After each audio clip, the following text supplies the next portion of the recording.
Word of Life knows tons of people. They've been here like 22 years working and doing ministry, and my relationship with them goes back to 2006. 2006, I took 43 people from South Hills Bible Chapel to the Word of Life camp to help Mirko do ministry for 10 days. That was my introduction to Panama.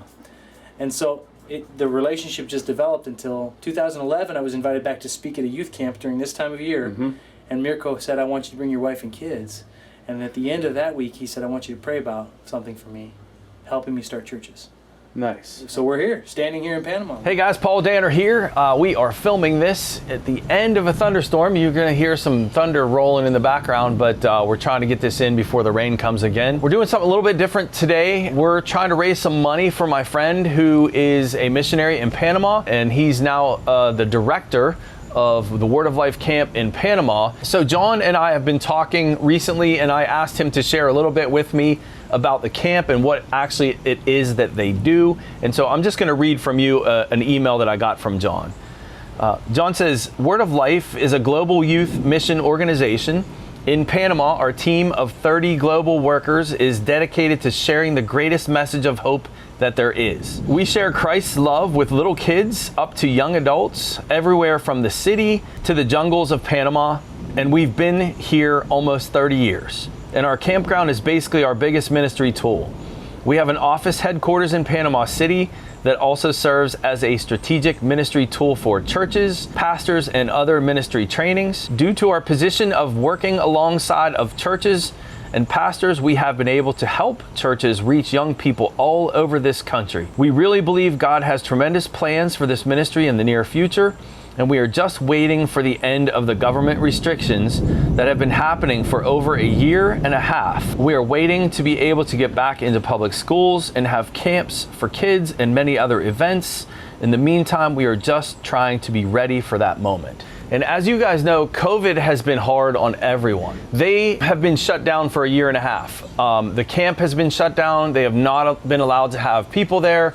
The churches have not been using it because they can't go there. And so that's really how they raise their funds to support this camp. And the costs are expensive.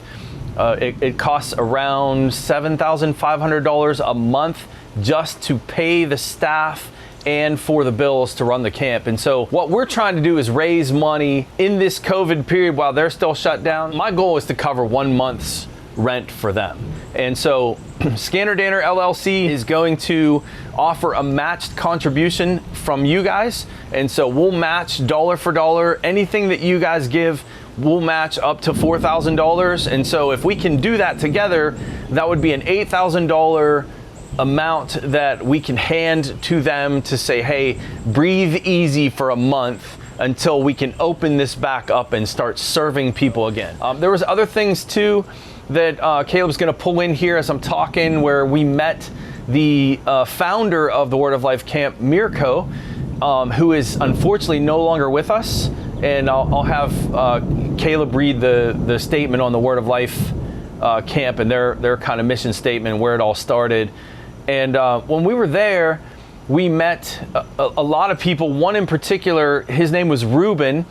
He didn't speak a word of English at the time, and I worked with Ruben in an attempt to fix this van that was down there that had an oil leak. It was a diesel van, and I had to pull the timing covers off and the timing belt and pull the harmonic balancer, and I'm like, I couldn't get the pulley loose, and it was crazy. I had no tools.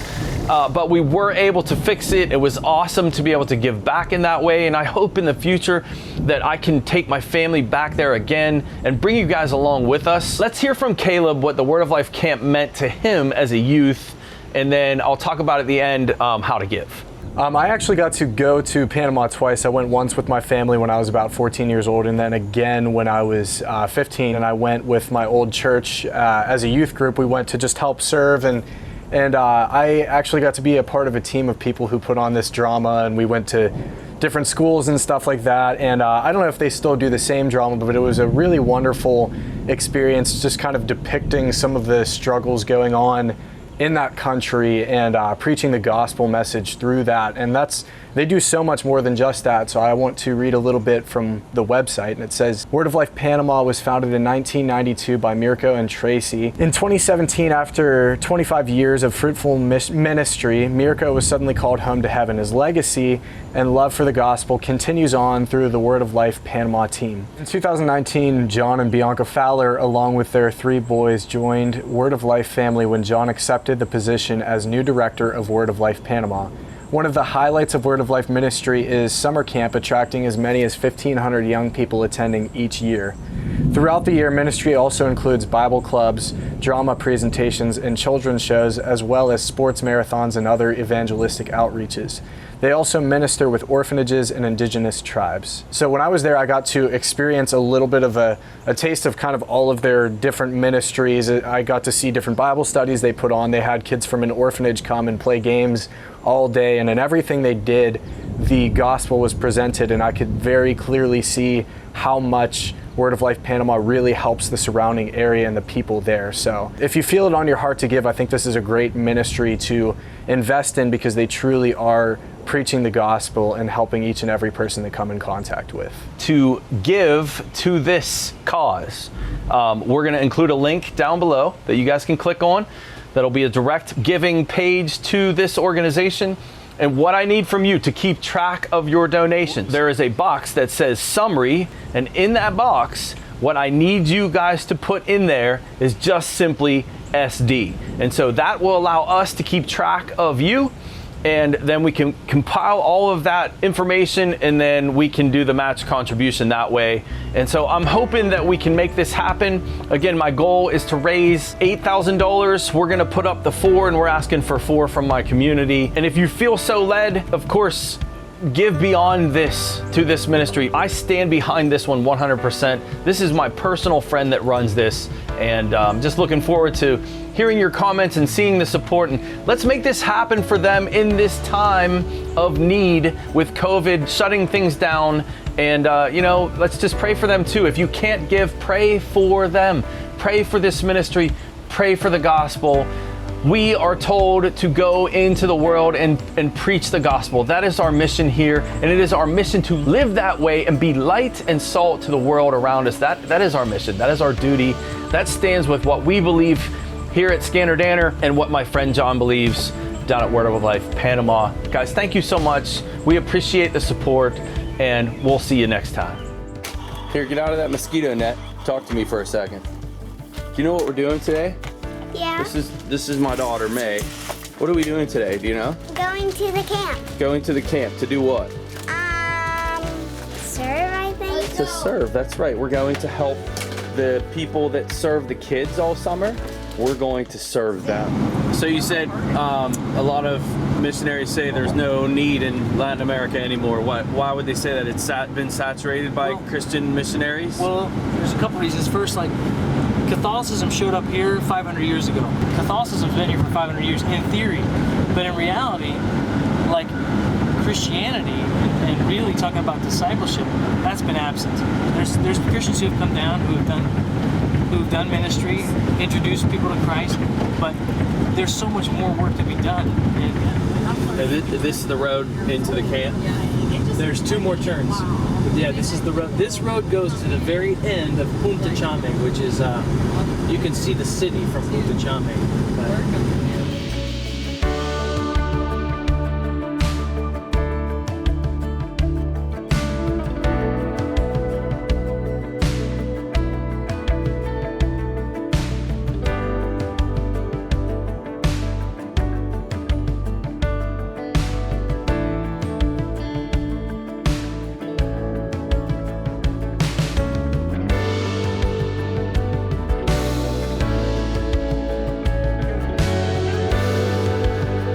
What do you think?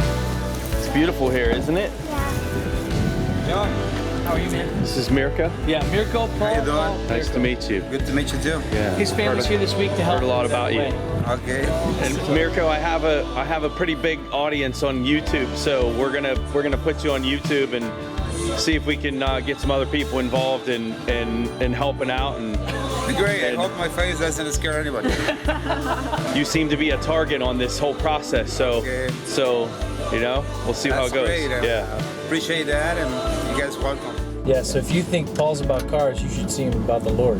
That's why he's here, and why he's left Pittsburgh and he's thousands of miles from there, down here in the heat, the blazing heat of Panama during our summer season when you're sweating just sitting still.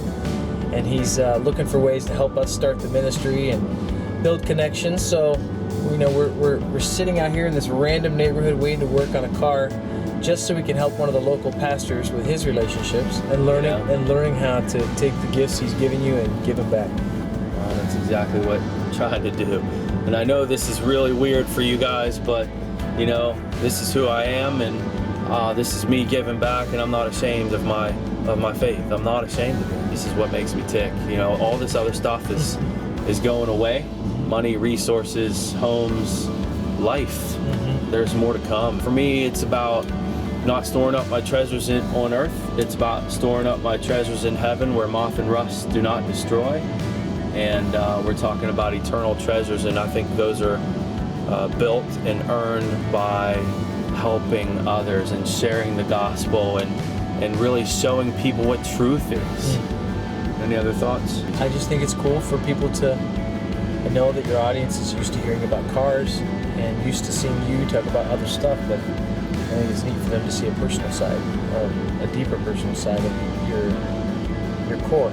I want to hear, well done, my good and faithful servant, on the other side. So I am proclaiming him. He says, if you confess me before men, I will confess you before my Father.